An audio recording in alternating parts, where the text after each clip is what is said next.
It's officially the offseason for everybody in the NFL. The Texans have been on it for a while. We got a lot to get into tonight, from the Super Bowl to players in that game to what 2026 will look like, all here on the Locked On Texans Squad show. Stan Norfleet here. 2025 has come to a conclusion from an NFL standpoint. What could D'Amico or Caserio take away from what we watched the Seahawks do? We'll talk about that and some other players that might be on this roster for 2026. I'll tell you what they can do. I think we learned that defense still wins championships, but also you got to make sure the rest of your roster can play up to the same level and intensity of the better side of the ball. Yeehaw! It's time for the Texans Squad. Everything Houston Texans, every week. Bringing you the big hits, game-changing plays, and all the action straight from the Lone Star State. The way only the Locked On Podcast Network can. Saddle up and squad up. It's the Texans Squad show, starting now. And welcome to another edition of the Locked On Texans Squad show. Michael Connor, Stan Norfleet, and John Hickman with you, breaking it all down. In the unfortunate event that, football is done. It's in our past now. Sorry to spring football. I don't think any of us are going to be doing a lot of watching of that. But we are getting into the offseason mode. We'll have free agency here before we know it. We'll have the draft before we know it. The combine's coming up. Lots to get into. But we'll, of course, say goodbye to 2025 completely before we get there. Tonight's episode is brought to you by FanDuel. The winter games are on, and there's no better way to follow them than with a bet on FanDuel. FanDuel, play your game. All right, guys. So the Super Bowl happened on Sunday. The numbers just came out moments ago, by the way. It's like 128 million or something people watched it, which was down. It was 124.9 viewers of the Super Bowl, down from 127.7 the year before. So the matchup. So that's about a third of the country. Yeah, that's typical. About a third of the country watched the Super Bowl, which that always makes me wonder, what's the other third of the country doing on Sunday night? I say the same thing. I don't know. I say that, and then I'll go out like every once in a while, in years past, like there'll be a Sunday, like when the Texans are playing and I'm out for a minute or something, and there's people out moving around doing stuff. Like there's people that just don't care about sports. There's plenty of them. True. But they have a group chat with other people who know watch sports. And they talk about how much sports doesn't matter, and we need to care more about the ecosystem and things. It's just a waste of time. It's just a waste of time. I don't understand. Just a waste of time. The barbarians. All of it. Why are we so consumed with someone else's money? I mean, those guys are making their money. I'm gonna think about a business strategy or something. Yeah. Entrepreneurship. Sunday might have been a waste of time from the standpoint of watching that football game, because the Seahawks basically they beat that backside all night long of the New England Patriots. A dominant BTA. What did you guys think of the game? Man, you know what? And this is something that I've actually been waiting to talk to Stan about, right? Because Stan has been huge on modern football. You need offense. You need offense. I just thought it was beautiful. And Stan is a former defensive player, but he's done a very great job in his career, in terms of scouting. I just thought it was beautiful to see a great defensive game matchup all together. I mean, even in the first half where the New England Patriots didn't score points, Seattle had to settle for field goals. The Patriots defense kept them into the game as long as they could, right? Seattle's defense dominated from the first drive to the last drive. And so I look at that Super Bowl and I come away with it feeling two emotionals. The first emotion, you get to the Super Bowl, my team loses and I don't want to talk to nobody. I don't call or text me. But the second emotion is, hey, the Houston Texans can really maximize their window and get to a Super Bowl with a defensive-minded head coach. Obviously, they got to redo the roster, but that was my thoughts, man. Just looking at how the Houston Texans season ended to the Patriots, they can still get back with some tweaks and upgrades, in places where they need to be better. What do you think of the game, Stan? I thought, first of all, my prediction was incorrect. I really thought that the difference. Let the record reflect. I was the one on the show on Sunday that predicted the Seahawks to win by more than 10. You did. The spread at kick was 4.5. I took the Patriots in the points. I thought the difference would be Drake May would make enough plays, including with his legs, that would give them a narrow victory and most certainly would cover. And I also looked at Mike Vrabel, the experience of head coach Mike Vrabel and offensive coordinator Josh McDaniels, and with the Patriots. That both of these teams, this was evenly matched, not from a personnel standpoint, and we'll get back to that in a little bit. But this was an evenly matched team. I get it. The road for New England looked a lot different, a lot less strenuous than the road to the Super Bowl for Seattle. At the end of the day, these were both top 4 scoring offenses and defenses. So I get it. You had 2 defensive-minded head coaches, but in Clint Kubiak, who has, as we thought he would, accept the Raiders job, the former Seattle OC, and Josh McDaniels, his pelts on the wall and pedigree as an offensive play caller. I thought the advantage from an experience standpoint would skew New England. And obviously, it didn't happen that way. Now, there are a lot of things that we can discuss. You draft Will Campbell, number 4 overall, to play at that left tackle spot. It sounds, that we find out that he did so with a torn ligament in that knee going back to one of those games in December. He didn't look great. Vrabel says that they're going to keep him at left tackle, former standout from Louisiana State University. Also, we find Drake May still taking that Toradol shot for that shoulder. Even the 2 weeks, I think that's rare. You get 2 weeks off and then you still need a shot to come play in that game. They say, though, no surgery for Drake May. So you put all that together. I didn't necessarily love how conservative the game plan was from New England. I thought Josh McDaniels, especially when the offense was sputtering, they could have gone with more trick plays, more tempo. Like, you got to have something to try and get a spark. And it just looked like they were content on just running their normal offense. But I think flipping over to Seattle real quick, coming back to UMC, the Seahawks played the way that DeMeco Ryans wants to play.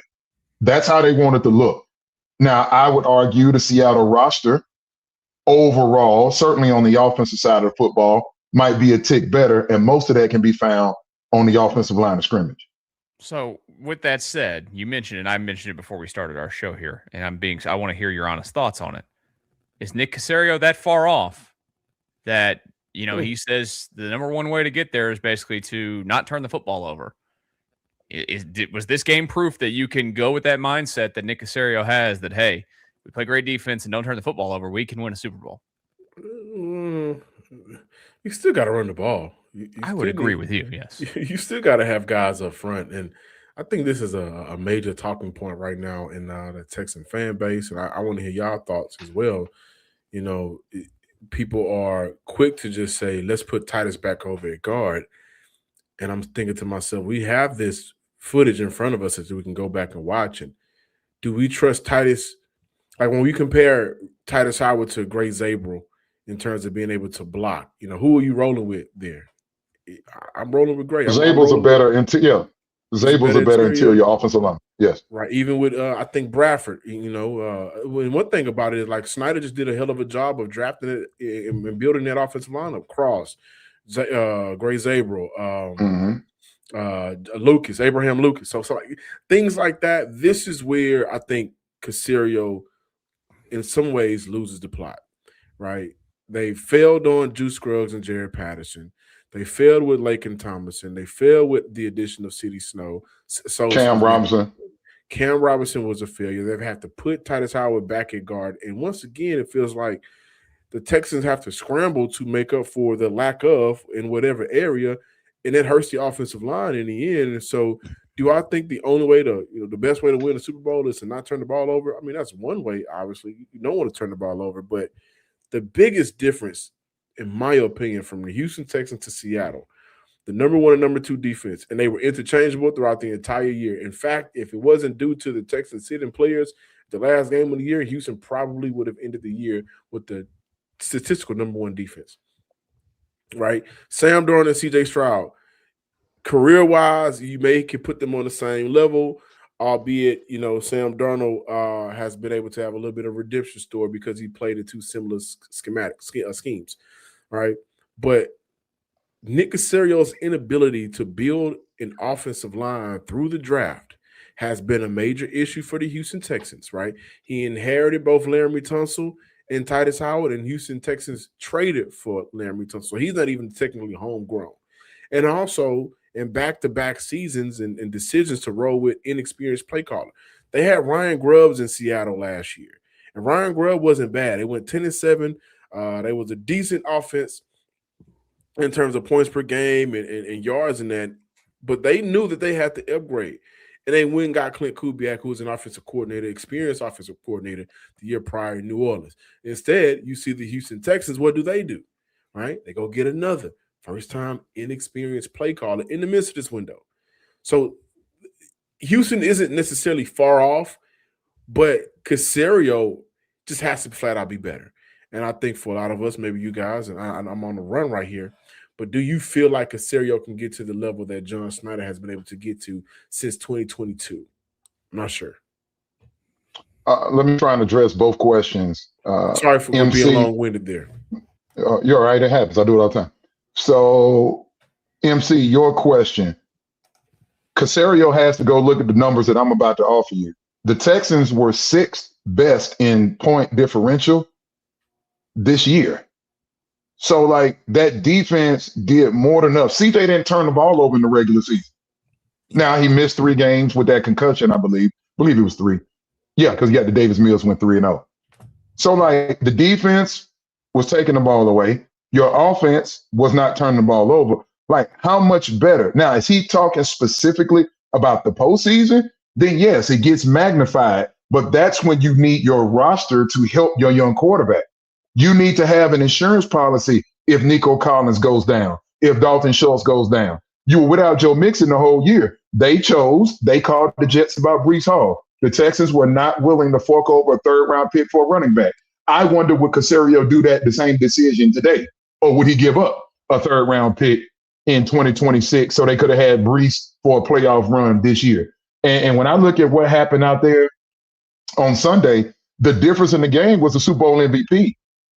That was about Kenneth Walker III and the offensive line at the line of scrimmage. It was clear that Mike McDonald was telling Mike Vrabel on the other sideline, physically, I don't think you're better than me. My guys are different, and we're going to fight. And you go out there, Kenneth Walker, 27 carries, $135. Yes, he didn't score the touchdown, but he averaged 5 yards a carry, and you know what that does to the time of possession. When you combine that with how Mike McDonald, the #1 scoring defense by a slim margin this year, slightly above the Texans, as John Hickman pontificated, what did they go do? They were +3 in the turnover, in the takeaways, excuse me. So they took the ball away, and Sam Darnold didn't turn the ball over. Sam Darnold turned the ball over the most of any quarterback in the league this year. He just didn't do it in the playoffs. He took care of the football. So, yes, I understand what Caserio would say to that, but at the other end, that roster I'd say it's a tick. Like Jackson Smith-Njigba, Offensive Player of the Year. He's a little bit better than Nico right now. Kenneth Walker is better than Walker and Charbonnet combination with no Joe Mixon out there. And by the way, when I saw Walker running, he was running hard. It made me miss Joe Mixon so much. I was like, my dude used to do that. And so, again, Sam Darnold, he played better ball this year than C.J. Stroud played. And, again, we know about the offensive line. So that's that part. Do I have confidence in Caserio to answer your question, John, to fix it primarily up front? I don't. Caserio has not hit in the draft. Caserio has not hit on offensive linemen, Tay Ursery being the only hit. So they got 3 positions they got to go resolve, and you can't pay everybody. And we'll see. So I'll reserve the rest of my comments for later in the show.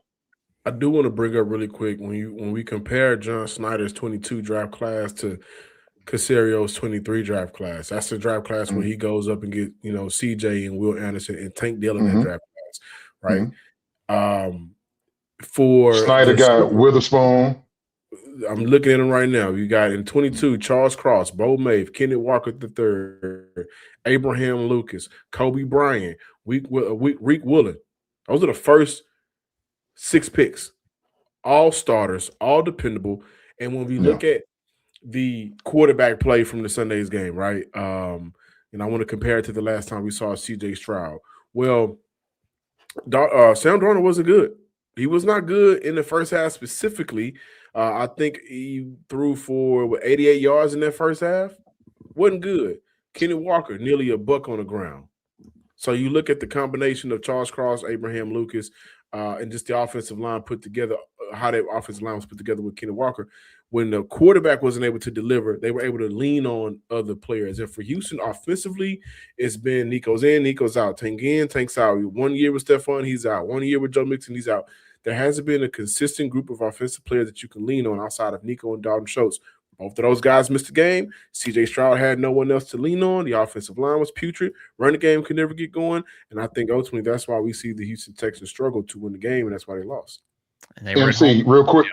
Go ahead. I'm sorry, real quick on the way out. I just want to add some other names to what he's saying. Vrabel took Jackson Smith and Jigba essentially out of the game. Then he got banged up with that ankle. But look what Cooper Kupp did. 6 balls for 61 yards. That's a first down per catch. In a game that's nip and tuck like that, that's huge.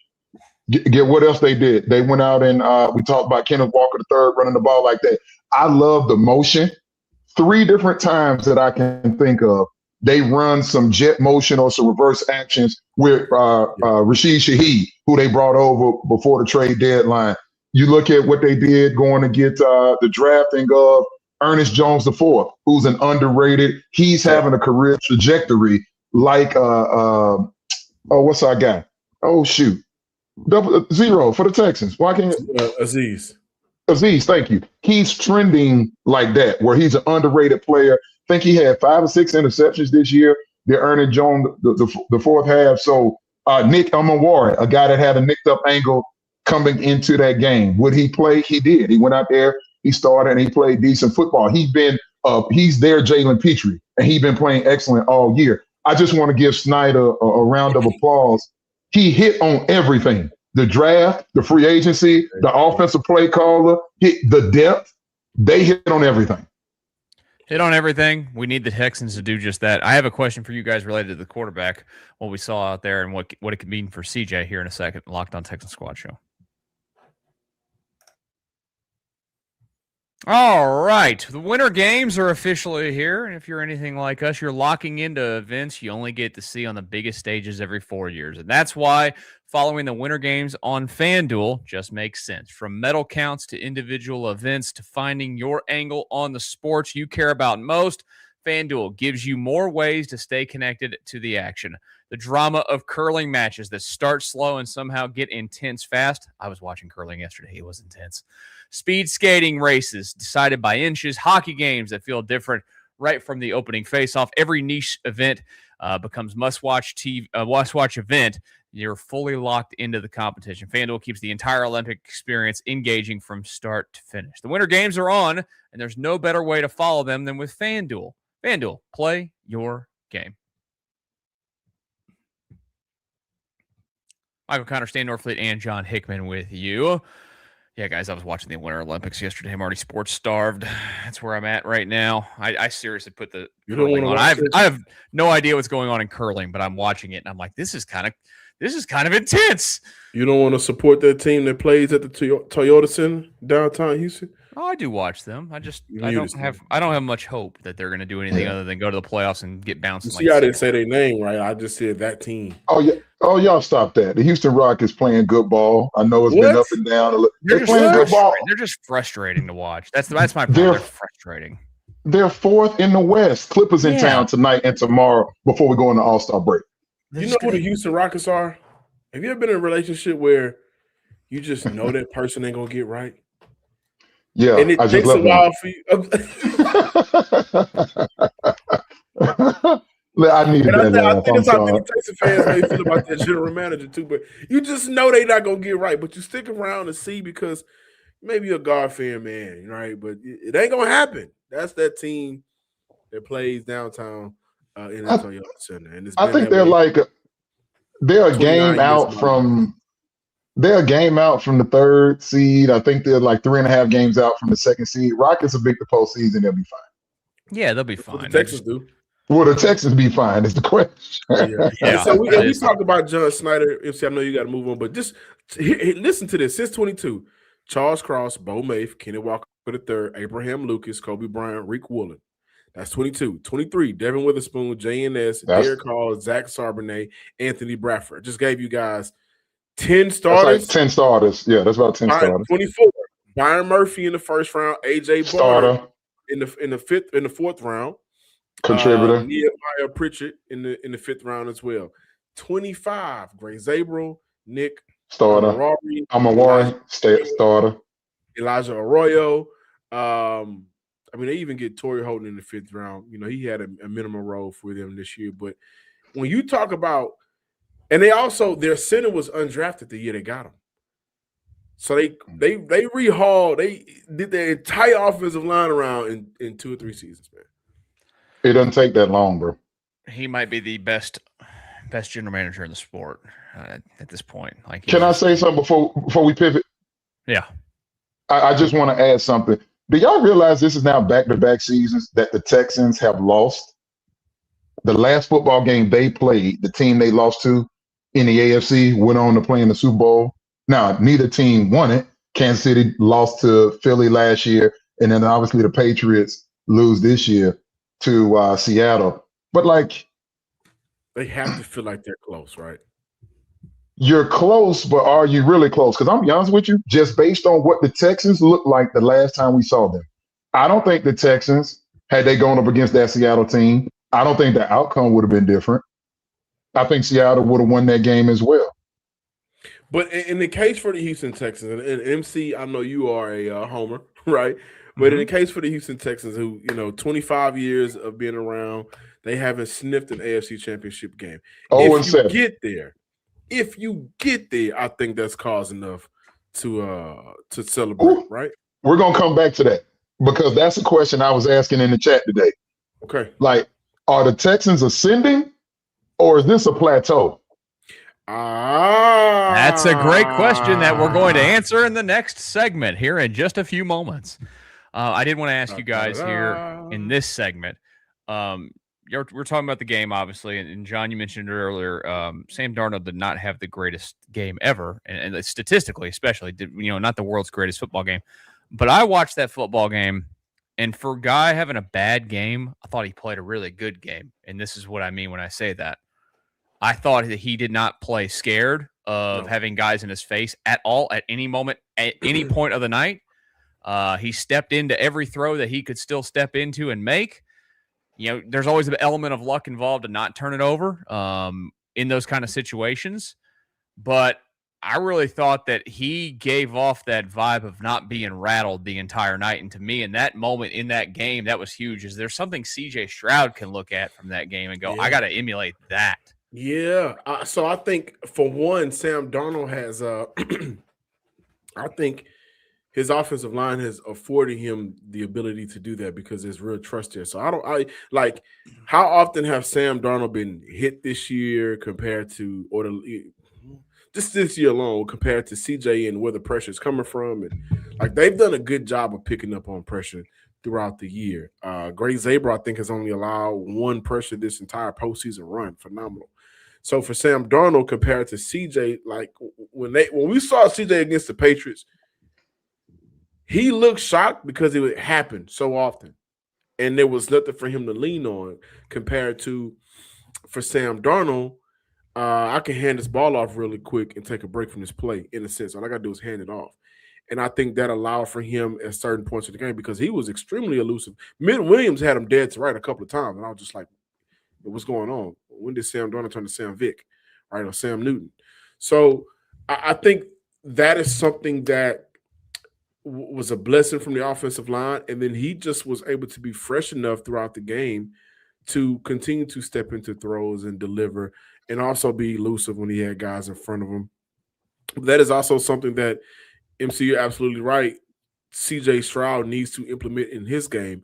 I wonder how much of that shoulder that they didn't want to talk about at the beginning of the year really irked him and bothered him throughout the year, right? I wonder how much of that played into the fact that he was lollygagging, quote unquote, the first couple of games of the season and how training camp took place.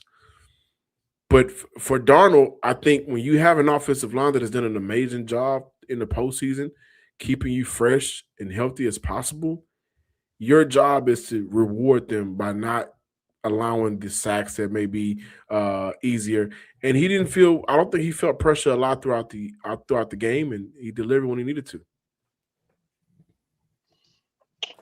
I think Sam Darnold understood, first of all, experience.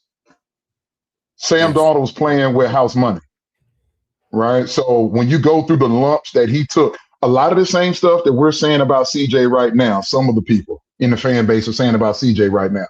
They said the same thing about Sam Darnold. Some of it. The ability's there. He'll show us samples, but is he getting better? Have we seen the best of him? Now, that was a dysfunctional Jets organization. He comes to Carolina, where I covered him there in Carolina, his only season there, and it didn't look great, right? They move on from him. So he had a chance where the spotlight was off of him. He still had the competitive fervor to go be a starter. We knew the talent was in there. Certainly he felt that way. And then the good Lord does him a solid. The good Lord allows him to go sit on Kyle Shanahan's bench and learn. He got a chance to see in real time what elite level offensive football from a coaching standpoint looks like.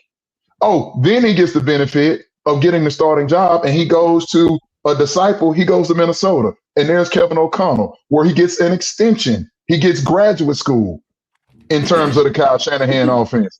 Oh, then lucky for him, he gets to go to Seattle, where Mike McDonald is the defensive minded head coach, and he tells Clint Kubiak, you know how to run an offense, you run it. And then he gets more information.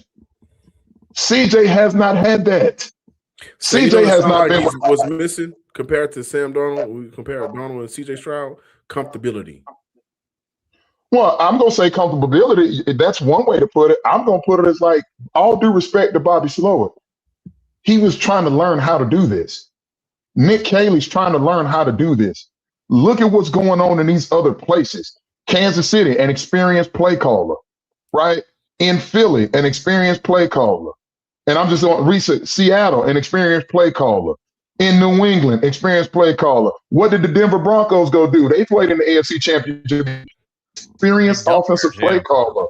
Mm-hmm. What's going on with the LA Rams? An experienced offensive play caller. Are we seeing a theme? Is anybody doing anything in the postseason with rookie or inexperienced play callers? I think CJ would be best served with getting somebody else in here, and they won't do it now. That's kind of we're past that window. But CJ could use somebody to calm him down, and not just calm him down and give him confidence in the sense of situations, but can put some more tools in his bag. Help him prepare for situations. He hasn't had that. All due respect to Gerard Johnson, quarterback coach, formerly Bobby Slowick, and now Nick Caley, and all the other offensive assistants, Bill Lazor and others. I don't think he's had that since his rookie year, and a lot of people say, a lot of people miss out on Shane Day's role and impact on CJ Stroud, in my opinion. But when you mentioned, okay, like it was rough a little bit for Sam Darnold, then he got an opportunity to sit down because in New York, he didn't have the greatest of offensive lines, but and also the Jets, they ruin everybody. They ruined everybody, right? And then I remember, I go back to the game where the coverages were so unique for Sam Darnold. He was seeing ghosts, right? And then he gets booted out of New York. He gets an opportunity. He's bounced around. But you're right. He gets to Kyle Shanahan, and he sits down a little bit, right? Take a break, and he gets to look comfortable in the system.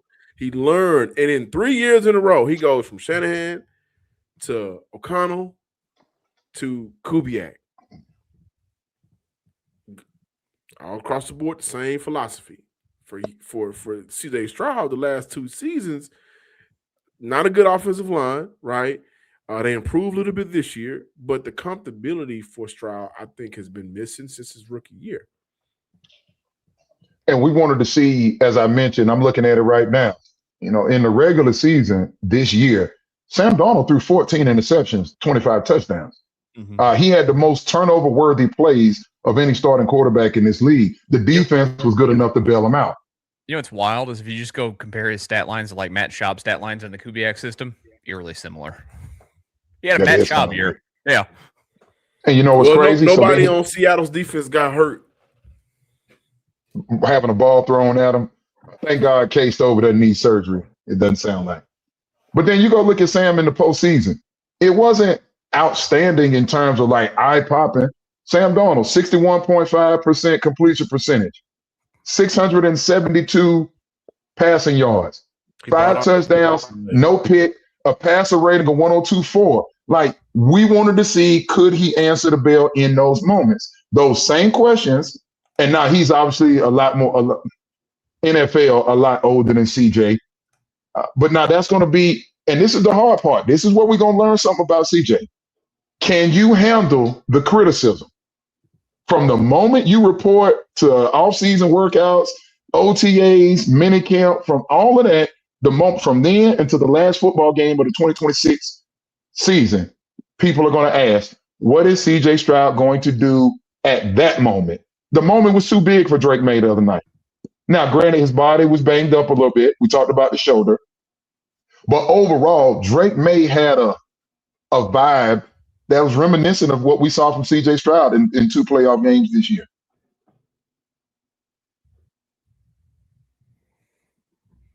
Simple as that. And the Texans need to get their quarterback to the spot that Darnold was at, not where Drake May was at, playing in a football game that's that big. Hey, the 25 Texans, how are they going to be remembered? We're going to talk about it here in a brief second. Locked on Texans Squad Show. Tax season doesn't have to take over your life. This year, TurboTax is making it easier than ever to just hand things off and move on with your day. With TurboTax full service, you can have your taxes done for you by a trusted local expert, start to finish, without the stress or guesswork. Look, they handle everything from W-2s to self-employed forms and work to get you every deduction. You can upload your documents, go about your day, and get updates right there in the TurboTax app. It's a huge time saver and gives real peace of mind knowing an expert is handling it. For a limited time, you can have your taxes done by a local TurboTax expert for just $150 all in. If a TurboTax expert didn't file for you last year, just file by February 28. Take taxes off your plate and get back to your life. Visit TurboTax.com/local to book your appointment today. Texan Squad Show, Michael Connor, Stan Norfleet, John Hickman. We're with you every Tuesday and other days of the week because we've been finding ourselves in spots where things keep happening. Last week, it was thanks to the power people. And then this weekend, we have the Weekend of Love, apparently. I forgot that was this weekend, to be honest with you. So we'll let you know when the next show is going to be in the coming days, but we will be back live. Make sure you're subscribed to the YouTube page. Make sure, of course, you're listening to John with the Daily Show. You get the podcast for free anywhere that you get your podcast. Locked on Texans. Got a question for y'all. Yeah. Love with this weekend, right? Just to love that holiday. What's a love song you'd use to equate to the 2025 season? Is there one out there? I'm gonna need to think about that. Yeah, you're gonna have to catch me maybe parting shots. Yeah, I got one for y'all. Sweet Thing by Shaka Khan. Y'all know that song is about a side piece, right? Did not know that. Texans are a side piece? What side pieces are always let down? How about the Texans let down the fans this year, man? CJ Stroud let the city down. We are the side pieces. We're gonna be let down in the end. We're gonna love them, right? We're gonna hope that they do well. We're gonna love them anyway, even if they cannot stay. I got mine. They ain't gonna make it. They ain't gonna do right by you. What you got, MC? Wicked Game by Chris Isak, I think is his name. It popped in my head because I heard it the other day on the radio. Here's just the chorus for you. What a wicked game to play to make me feel this way. What a wicked thing to do to let me dream of you. What a wicked thing to say. You never felt this way. What a wicked thing to do to make me dream of you. To me, that feels like the Texans right there. They get me all, They get me all going. That one. Yeah, I'm not mad at that one. Yeah. We'll let the people. I made it in the chat. Derek Grant says the Jacksons never can say goodbye. Better say goodbye, brother. They said goodbye to y'all 2 weeks ago. Speaking of saying goodbye, a couple of weeks ago, we'll let Stan think on his too. The 25 Texans. When we say goodbye to them, when we remember this team, how are we going to remember them? And Stan, you asked the question of, was this an ascending year? Is this a plateau type of year? How are you remembering the 25 Texans? Did the 25 Texans, are they better than the 24 Texans? They won more games. They won 2 more games with a first place schedule. So I'm not going to dismiss that, especially starting 0-3 and then 3-5. And then you rattle off 9 or 10 straight to end the year. But we all have the same feeling, right? There's something missing. They did not get everything that was there, all of the potential of this season. They didn't get all of it out. And I don't think CJ is solely responsible for that. This offensive line, remember, they started the year and they were rotating left guards. And I'm talking about opening up the game, rotating left guards. Like, who's doing that? That was dumb. It took Nick Caley a while. You know, Trent Brown should not be the key in unlocking this offensive line. You know, Ursery got better, struggled early, as all rookies do in some point, but he got it together and he played decent ball, well, good football down the stretch. The backfield thing, you know, we start Nick Chubb, and then we're going to slowly move to give Woody Marks those touches, and then going multiple games and stretches where even when Christian Kirk was injured, as I told you he would be, not that I was wishing it, but that has been his profile the last 2 seasons in the NFL. I said Christian Kirk is going to miss games. And then for whatever reason, you jab Jalen Noel in the 3rd round, and then you don't use him in the slot where you drafted him to get reps there.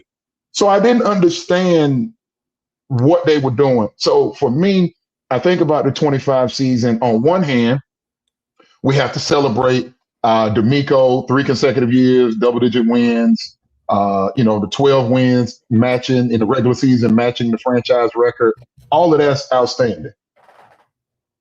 But was it any different in the end than 24 or 23? At least 23, you teased us because we like, oh, we're not going to be a laughing stock. We got a quarterback, we got a coach, and we got a pillar on defense, and Will Anderson Jr., Stingley, and Petrie, and others that we can build from. So 23, we were like, yes. 24, we were like, okay, all success is not linear.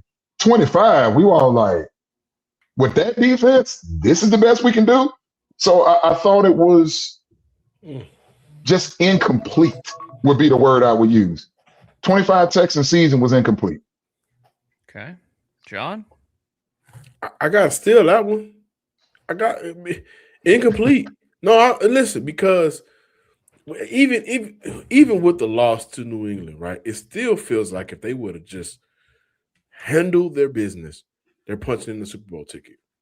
They weren't able to do so. And then you look at how the season started before they even played a regular season game. Training camp felt weird. But on one side of the ball, you see D'Amico's defense going absolutely stupid in practice, right? C.J. Gardner-Johnson, who started the year off with the Houston Texans, was a vocal leader until being cut 3 games into the season. So, I mean, they had their ups and downs, but ultimately the defense gave you everything you needed. They dominated against Buffalo. They dominated against Kansas City. They dominated against Baltimore without Lamar Jackson. They dominated against the Colts, right? The first go around. And it just felt like we can't get our hopes up because of the offense. They dominated in the first round against Pittsburgh. And everybody thought it was a one-off thing with CJ, but it wasn't a one-off. It was a back-to-back performance. And so, but the defense gave you a back-to-back performance of just domination. So it does feel incomplete because when you look at the 2025 season, at the end of the year, this defense it won't be remembered. We're not going to remember this defense. Locally, we will. Locally, it'll be remembered. Yeah. But when you look at the all-time historic defenses, the 2000 Baltimore Ravens, the 2002 Buccaneer team, the Legion of Boom team, the no-fly zone Denver team, and now I think they call it the City of Darkness or whatever, the 2025 Seattle team. All of those defenses have one thing in common. They won. Houston didn't win. They didn't even make it to the AFC Championship game. So that's a part of the incompleteness. Stan, I think you hit it right on the nail. This is an incomplete season. I think for me, wasted. That's how I felt sitting there watching that Super Bowl the other night. Not that the Texans would have won that game. You guys mentioned that earlier. I don't think that the Texans would have beaten the Seahawks a second time. I think it probably would have been a closer football game than what the Patriots put up, just because I think the Texans defense would have made life even more difficult on Sam Darnold and then maybe running the football in that football game. But like I watched it and I go, and I'm thinking back on the circumstances of the year and how it played out, and it's wasted. And you know why it's wasted more than anything else? And John, you just mentioned it a moment ago, starting off 0-3. Digging yourself into that big of a hole. Imagine if they didn't do that. Imagine if they hadn't gone out there and just wet the bed for 3 straight weeks. You're talking about possibly being the 1 or 2 seed in the AFC. Stan and I talked about that the other day. That's the biggest difference for this football team. They've never put themselves in a position to be a 1 or a 2 seed. Mm-hmm. And until they do that, they're not going to go to that Super Bowl. So I keep going back to everything about this season. For as great as the ride was that they put us on for all the wins in a row. 2 months in a row. It was still wasted. It was a wasted year. I still come back to our guy, Nick Caserio. I got to make sure I mention him in this. And let me be clear. Yes, Trent Brown was a welcome addition by the time he got healthy at the end. Ed Ingram played the best ball of his career at the right guard spot. I'm reading an article in the Houston Chronicle. They're suggesting bring Ed Ingram back based on what that number looks like. We've discussed that on this show. You know, at a certain point, $18 million for Ed Ingram, I'm out on that. But at the end of the day, we also have to, Caserio, the Kenyon Green experiment. We talked about that at nauseam on this show. Traded him. You started talking about John Mechie. You got John Mechie out the building. What happened? What the hell happened with Cam Robinson? What's going on there? Like Laken Tomlinson, we talked about. It was to me, it was a very disjointed and weird offseason. Even the draft selections. Okay, cool. Some of you, like the guy that's in the middle of this screen, are higher on Higgins than I am. Okay, fine. And we know that the Texans did some calls about moving up. We know Tyler Booker was one of those calls in that draft, so on and so forth. So they end up getting out of the first round. And we know that later they pick up 2 players in the second round in Higgins and Ariante Urshel. Okay. But like, even the draft, Woody Marks, we got everything we can get out of Woody Marks. Like, I don't know that you could expect anything else. Now, he can't be putting the football on the ground in the postseason. But Woody Marks gave us everything he had. Nick Chubb gave us everything he had. I don't think there's anything that was left from Nick Chubb. That offense, that tight end room, there's nothing else in there. Dalton Schultz in many categories had a career year. Like, there's nothing else to give you. But it just, the pieces, and I remember saying this to start the year, the pieces never matched for me on offense.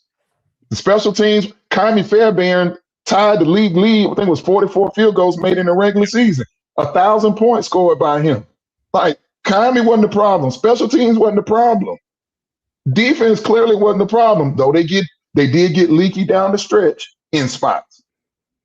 It's clear the offensive game plan, and Caserio has to own some of that. The offensive game plan, it was a bad plan. And it cost them. Go ahead. Because I mentioned this on the Tuesday show. How often, maybe in the last 2 years, but specifically this last, once they move on from Bobby Slork on to today, how often did the Houston Texans make a move, free agency, draft, bringing in a coach? How often did we sit back and say, man, I don't know if that's a D'Amico decision or a Caserio decision? And that takes me back to Seattle, where it feels like it's a lot more clear that John Snyder and Mike McDonald are operating on the same page, where let's get some balance in here. Let's put this roster together where it makes sense. Let's not just overload one side and trust that side to win game. Let's put resources on one side. And if we do need to make changes, we're going to make changes together. Like, obviously, we look at the Nick Caley decision and we all scratch our head and say, again, really? Another first-time experience play call in this window?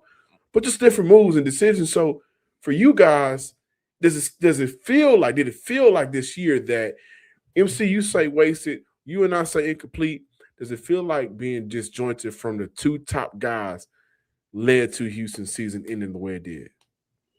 I would go first real quick before Stan this, because I have a question on top of that. This goes back to me. Was D'Amico Ryans even Nick Caserio's choice to be head coach? DeMeco Ryans fixed a culture here based off of his history that he had here with the Houston Texans. But I think we could all probably sit back and be honest with it. If Nick Caserio is making decisions, I mean, look, he just brought in another New England guy to be the offensive play caller this year. He would have picked a New England guy. I don't think there's harmony there. Like I don't think that they hate each other. I don't think there's the harmony that you mentioned work between. Well together. Yeah, I question all of it. Yes. Remember when Nick Caserio came out in their press conference before DeMeco got hired, or the year after, and he was, I'm here to serve the McNairs, and if the McNairs don't want me back, if that's a business decision, then I have to live with it. Y'all remember that? I do. It's I don't know, man. I'll try and be brief because I'm looking at the clock. I'll say this. My understanding as of the 2024 season, DeMeco coaches the players that's out there. Caserio runs the draft and free agency. And, of course, any in-season acquisitions, street free agents and stuff like that. So there, what's the term they used to use? Not simpatico, but they used to talk about alignment. They were in alignment in personnel decisions. 2025 was the first time that I really had to think about that. I don't believe Nick Caley, as offensive coordinator, was a DeMeco Ryans hire. I don't believe that one bit. Now, at the end of the day, that's still something DeMeco has to go out there and you still got to go do the job, right? There are politics in all the jobs that we have, unfortunately. So sometimes you got to get along to go along. Is that how it goes? So I respect DeMeco for being willing to pivot off his guy, but in the deep crevices of his heart, and I know there were some other things, CJ and Bobby Slowick didn't get off on the best of foot and it sounded like there was some tension, and Chris Strasser as the offensive line coach instead of Cole Popovich. I think that move, elevating Cole Popovich, I think was likely a Nick Caserio move. So I don't know where they are in terms of being on the same page and who has the power and all of that. Here's what I do know. I've got the guts to ask the question.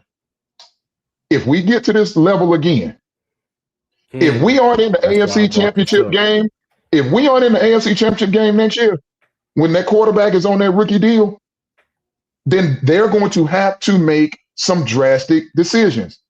That's what Seattle did, moving on from an OC, moving on from a quarterback that got them in the postseason. Moving on from the eventual Hall of Fame coach and Pete Carroll. You got to be willing. The Kansas City Chiefs, moving on from Eric Bieniemy, who had been a part of what they built there. You know what I mean? Like, Tyreek, letting Tyreek lead the building. That's a drastic change in the way. Their weaponry hadn't looked the same since Tyreek left. So you got to be willing to do some uncomfortable things, and I don't know that the McNairs are there, and we'll have all offseason to have that conversation. I'm sorry, MC. I said I was looking at the and went over. I threw the alley, y'all threw the dunk down. That's why I asked that question, because me and Thompson come over. Okay, you know what? Go to break, MC. Yeah. I don't want to talk about that. Quick final timeout. We'll come back. Talk about the 2026 offseason outlook next. And we're right back to the Locked On Texans Squad show. Michael Connor, Stan Norfleet, and John Hickman. We appreciate you guys listening and watching. Of course, make sure you're subscribed to the YouTube channel and get this podcast anywhere that you get the podcast. Search Locked On Texans, and it is free. 2026 offseason outlook, guys. Or 2026 outlook in general for the Texans. Give it to me in one word. Go. Stan. Oh, I understand. Or John. It doesn't matter. Go ahead, John. You're already out there. I say upgrade. That's my outlook. Upgrade where? Interior offensive line. But he just said one word. So my outlook for the 2026 season starts in a couple of weeks. I'll be going to the combine. And so, for Houston, they have to upgrade on the inside. Can they hit it all in free agency? Maybe, they move some money around. They go out there and get experienced guys. But maybe they look to get, better at one spot through free agency and upgrade at another spot in the draft. But they have to upgrade. The biggest difference from Seattle and Houston is their ability in Seattle. Kenny Walker rushed for nearly 400 yards in 3 games. When the last time I saw the Houston Texans play football, they had 8 rushing yards on 12 carries in the first half. Kenneth Walker had 93 in the first half. They got to upgrade that offensive line. Guys cannot continue to get knocked back in the backfield. You're not going to win games like that. So my outlook for Houston, if they're going to get over the hump, it's really my call to action is to Nick Caserio to upgrade inside. I'm going to play off that word. It's not my word, but I just want to address one thing. Specifically on offense, they need to upgrade everywhere except quarterback. They need to re-sign Schultz and give him some new money.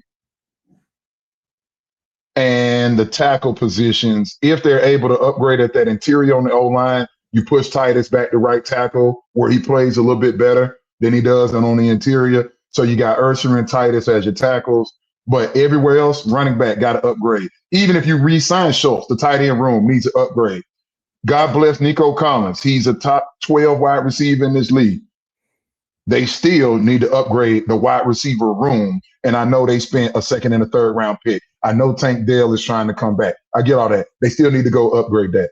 Offensive line, that's a given on the interior. So when you say upgrade, it ain't but maybe 2 spots on that on the offense that I'm okay with staying status quo. With that being said, the word for me, and this is going to be reflective throughout the organization, the word is urgency. They seem to be okay kind of taking their time and throwing things and throwing stuff against the wall is what I'm trying to say. And it's like we're building. It took Mike Vrabel 1 season to get to a Super Bowl. It took Mike McDonald in Seattle 2 seasons. So, like, it doesn't take that long. Sirianni was not in Philly that long before they got something done and they win the Super Bowl. So I get it. Not every situation is the same, but at the end of the day, it's all the same salary cap, and all these guys are playing on Thursdays, Sundays, and Mondays. So to some degree, the playing field is level, given how many teams go worse to first every year and things like that. Where is the urgency in this team, this organization? I need CJ to be more urgent. I need Caserio to have a different level of urgency. I need D'Amico Ryans to have a different level of urgency. Like, certain people got to go take their overall game and their job and their duties to the next level, and they got to go do it right now. Yeah. I think for me, my word is panic. And I say panic because if you're Nick Caserio and you're not panicking at this point about your job security, I think you're doing it wrong. I think it's panic for CJ Stroud from a standpoint, because imagine I think about this scenario too sometimes is what if you talk about what if we're doing the same story again next year where, they go to the divisional round and they get bounced out. What if we do the same story for CJ Stroud again next year? As in, why are you like he has an okay regular season? I say okay, he is pretty solid regular season, but goes to the playoffs, craps one and done. The team bounces out of the playoffs and they're done. It's the same story again. Well, then I've got 4 years of evidence of this guy not elevating in the most important time of the year. I didn't love the thought of giving him an extension this offseason before. Why would I love it even more next offseason if he does the exact same thing again a year later? So, like, I think panic to me is the word for it. It's really those 2 specific guys. It's Nick Caserio and it's CJ Stroud. You better come on with it this year. This is your year to figure it out. Great point, MC, because I think, man, that's a great point. Because if Nick Caserio doesn't do his job and upgrade it, then I think he's going to fail the quarterback. And once again, if the quarterback doesn't have guys around him, see, the offense needs some vocal dogs around him and just flat out playmakers, right? And they can only get that by drafting the right guys and targeting the right guys in free agency. By the way, Devin Njoku said he's not going back to Cleveland. He's going to hit the market. Houston will have to rework some money, of course, with some of their guys that's already in the building to see that they can afford them. But it's all on Caserio. Like the first 2-3 years now, it's been on D'Amico to figure this thing out, right? And I think this year is the outlier. We went 0-3 because of our offense. My defense dragged us to winning 10 straight games. We didn't lose in 2 months. And when we did lose, with a backup quarterback 3 of those games, right? With a rookie running back started to ascend, the rookie left tackle.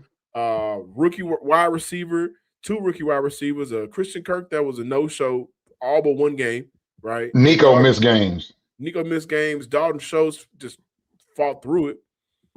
And we still won games. And when we did lose, what happened? Well, Casario's inability to build an offensive line hurt us again. Not having a running back, you didn't take the trade deadline seriously enough to pull the trade to get a running back in this building.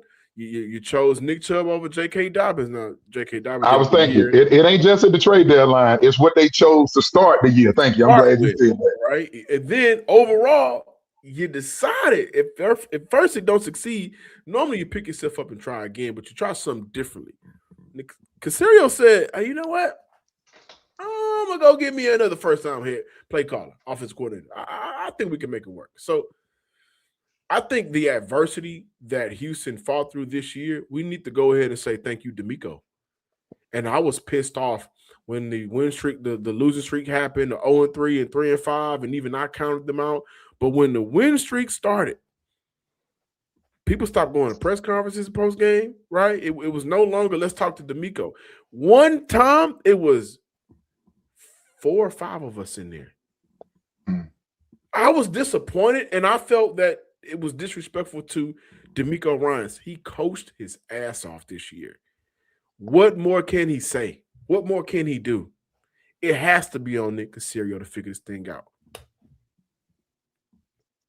I'm sorry, that was my soapbox. No, I'm with you. You guys want to give your parting shots here to say goodbye to the fine Texans fans that are out there here on this Tuesday night? So let me start this by a couple musical components. Number one, let me address your question.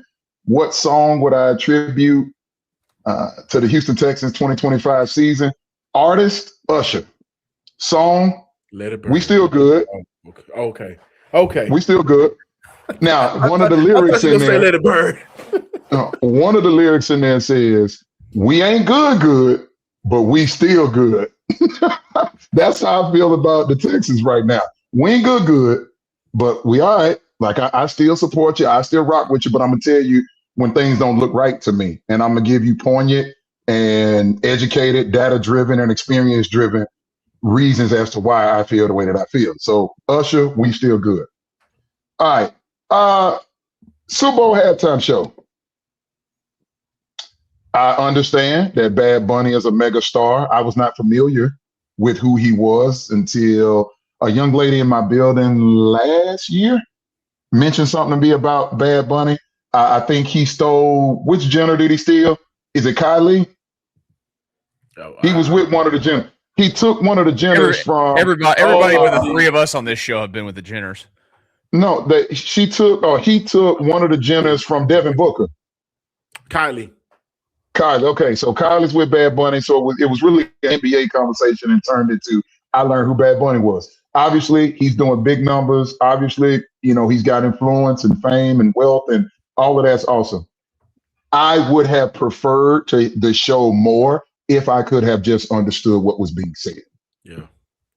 And there are media members that are getting shots taken at him for saying just that. I don't think that's disrespectful. It's just saying I personally could not appreciate what was going on because I was not familiar with his work. So some people might say that's a missed opportunity. For others, they choose to look at it from an inclusion piece. So how y'all feel about that? Were y'all cool with it?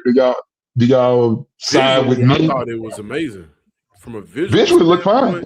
From a set, this is just me. I didn't understand. I couldn't understand a thing. And the shoulder pads I didn't get. Yeah, I know what that was about. I would have loved if we would have had like subtitles. But if I'm going visual for visual, performance for performance, I personally thought, songs aside, Bad Bunny's was better than Kendrick Lamar's from last year. Whoa. I'm not a Kendrick Lamar fan, so I enjoyed it far more than I've enjoyed the Kendrick Lamar one. I'm a huge K-Dot fan. I love K-Dot. But I thought Bad Bunny's performance popped, if that makes sense. Like the colors and the dancing and somewhat. It looked like a Super Bowl halftime show. That's how it should look. Yeah, I enjoyed the performance. Again, the songs I don't know, but I did catch the tempo, and when it was time to turn up, you can kind of feel it.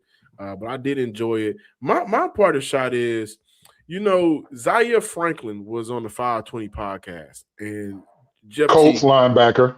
Coach linebacker in the AFC South, right? Jeff T got a little disrespectful, and in the midst of that, Zaire was trying to talk about the game within the game. He even mentioned it on several occasions. Let's talk about the game within the game.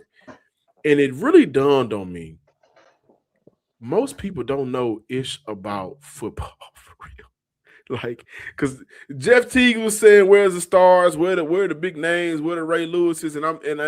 And I can understand that from a casual a fan standpoint. But if he would have given Zaire Franklin an opportunity to break down the defensive game plan within the game, I think it would have brought so much to their listeners and viewers. And then it escalated to disrespect. And I'm proud of how Zaire Franklin handled himself, because I thought Jeff Teague was a lot out of line. And that may just be a basketball thing, right?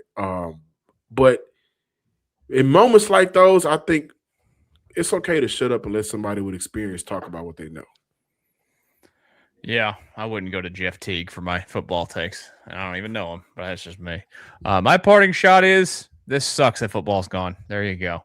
It does not suck that this show is going to continue, because the show is going to continue. We'll be back later this week for the second edition of the week.